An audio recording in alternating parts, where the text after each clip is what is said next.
All right, tonight, thousands of people are still in danger in the aftermath of Hurricane Florence. You're looking at new video from our friends at FEMA rescuing people in the Carolinas.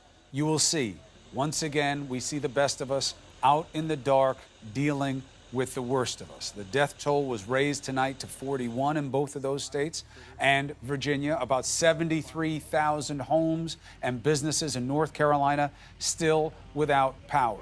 Rivers are rising. The threat of more flooding remains high in both of the Carolinas. Rescues like the one you're seeing right now are happening every day. People are working to full capacity and then some to get people out of danger. The need is going to be great, and we will stay on it. And please stay connected to your brothers and sisters in the South. Now, we've seen a lot of devastation in the Carolinas the last few days from this hurricane, and it's easy to forget because you get compassion fatigue. You want to deal with the latest one, but you have to remember what's happened before.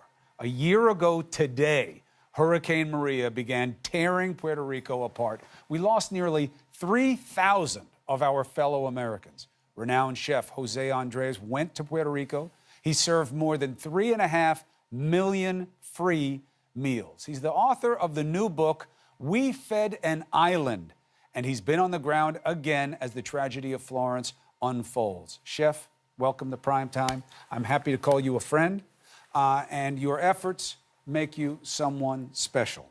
Thank you for having me. You just got off the plane from the Carolinas. An hour ago. And how do you find the situation there? Yes, it's still a lot of things that everybody needs to take care of, but let me tell you, I think the lessons learned from Maria, I see everybody ready to take care of the people of the Carolinas. I saw thousands of power trucks fixing the system, the great hours after the hurricane passed. Quite frankly, I'm very impressed with the governor. I'm very impressed with FEMA, with the big NGOs like Red Cross or Salvation Army. The game I saw in Carolinas has nothing to do with the same game I saw in Puerto Rico a year ago. Why was it different, you think? You think we just learned, or do you think it shows that if it happens on the mainland, it matters more than if it happens on the island? Actually, I'm not going to lie to you. If you're Republican or Democrat, you should support elections every single year. Because sometimes it feels like because we're about to have elections, everybody responds. Quite frankly, we have the most amazing country in the history of mankind, the most prepared men on the military, on the private sector. If America wants to take care of something, America makes it happen. In Puerto Rico, it's like we forgot about it.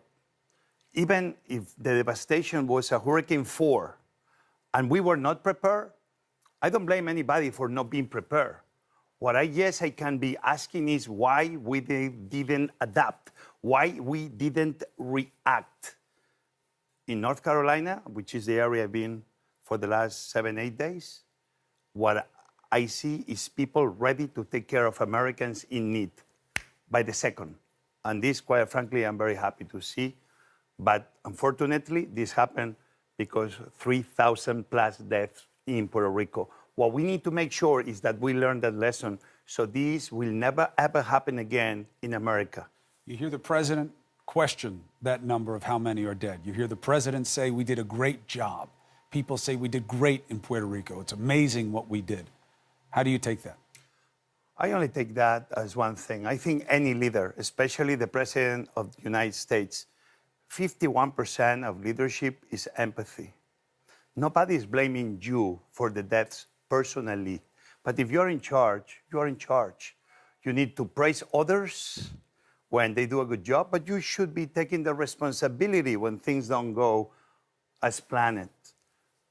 Probably we saw the numbers in North Carolina. This was only a Hurricane 2, and we are seeing the number 41. Who can believe that when the president went there, a Hurricane 4, that was a hurricane like we never seen before, was only 16 deaths. Or then when the number increased to 64. Long story short, we need to be accountable. We need to understand. We were supposed to be sending people to Puerto Rico to be counting the deaths every day, not a year later. So the response is being amazing in North Carolina, but I do believe that Puerto Rico, everybody learned the lesson. A year later, you have people without roofs, you have improper water supply, you have people who don't have power, and yes, Puerto Rico is an island with lots of struggles and a power grid that was in bad shape before and local government that is not as effective as it should be. But what does it mean to you that despite all the death and all of the criticism, that territory of America, those Americans, that island is still not getting what they say they need? First, I'm going to say one thing. Puerto Rico is open and ready to take tourists. If we want to help Puerto Rico, people tourism. of America, people of the world, show up. Puerto Rico needs you. That's the best way we can be helping them. But at the same time, I do believe, and I've been saying this for months, Puerto Rico needs a Marshall Plan. I don't mind to call it the Trump plan. We need a plan, a Republican plan. I don't care the name. Puerto Rico is part of America. Puerto Rico has a lot to offer to America. We need to make sure that we end the Jones Act, that somehow is in a very unfair way taxing Puerto Rico in ways that we've never seen in America. To bring anything to Haiti or to any other island in the Caribbean is cheaper than to bring it into Puerto Rico. Offshore, they are in debt. Right. Offshore, they are not doing well. But there's many things that Washington, Congress, and Senate should be doing to be taking care of the 3.5 million Americans in Puerto Rico. Those are our brothers and sisters. They're Americans. And you know what? If they want, they can come here and they can vote. And politicians have to know that, too. We fed an island.